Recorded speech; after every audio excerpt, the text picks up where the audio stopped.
বিশ্ব মুসলমানদের ঐক্যবদ্ধতার আহ্বান জানালেন ইমাম খামেনি। একমাত্র ঐক্যবদ্ধতাই হতে পারে মুসলিমদের মুক্তির পথ। বিশ্বের মুসলমানদের ঐক্যবদ্ধ হওয়া ছাড়া আমাদের সামনে অন্য কোনো বিকল্প নেই বলে জানিয়েছেন তিনি এক ইসলামিক সম্মেলনে বক্তৃতা দেওয়ার সময় এই মন্তব্য করে মুসলিম বিশ্বের মজবুত ঐক্য প্রতিষ্ঠার গুরুত্ব তুলে ধরেন।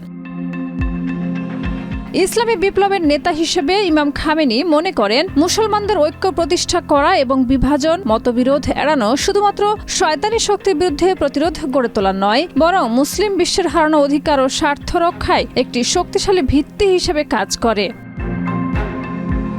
এ সময় খামেনি 1990 সালের 14 এপ্রিল বিশ্ব আহলে বায়েতের সম্মেলনে মুসলিম ঐক্যকে উল্লেখ করে বলেন, ইসলামী প্রজাতন্ত্রের মূল বিষয় হলো মুসলিম ঐক্য। মুসলিম জাতিগুলোর মধ্যে ঐক্যের অর্থ হলো তারা একে অপরকে সহায়তা করবে এবং মুসলিম বিশ্বের স্বার্থে একত্রিতভাবে কাজ করবে। তাদের সম্পদ ও শক্তি কখনোই একে অপরের বিরুদ্ধে ব্যবহার করা যাবে না।